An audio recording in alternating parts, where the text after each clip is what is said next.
what's one of the most difficult cases that you've had to deal with, or one of the most memorable? Either one doesn't really matter. Well, the most challenging cases for a defense attorney are, I have a lot of them. So as an assistant United States attorney, I prosecuted a gentleman who was a career drug dealer. That's what he was, right here in Metro Atlanta.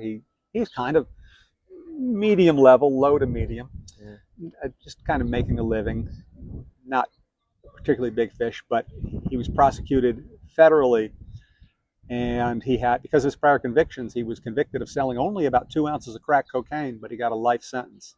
A life sentence for 2 ounces? Yes, because he had 3 prior drug convictions. Ooh. And I prosecuted him, and kind of in keeping with your reaction now, the judge had no option, we made a reasonable offer to him. Again, going back to evaluating the case, we knew we would win the case.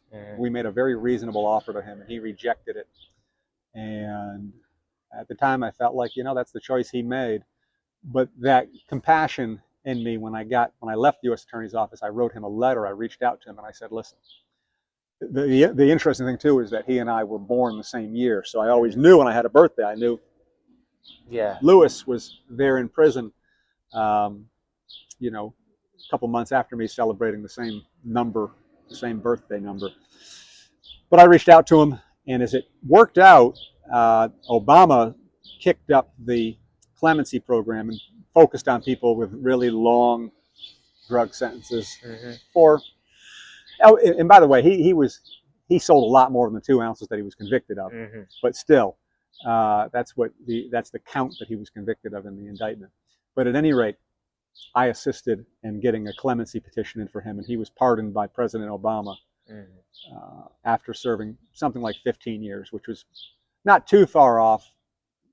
Maybe he served a little bit more time, but roughly pretty close to the offer that I had made him after adjusting for good time. I had made him be pre-trial. He got arrested again, and his supervisory release was revoked for I think a couple of years. So, but I have no regrets about that. That's fine. If he sold drugs again, one of these times he'll learn and he'll stop doing it. But I certainly wish him the best, and I'm glad that he didn't spend the rest of his life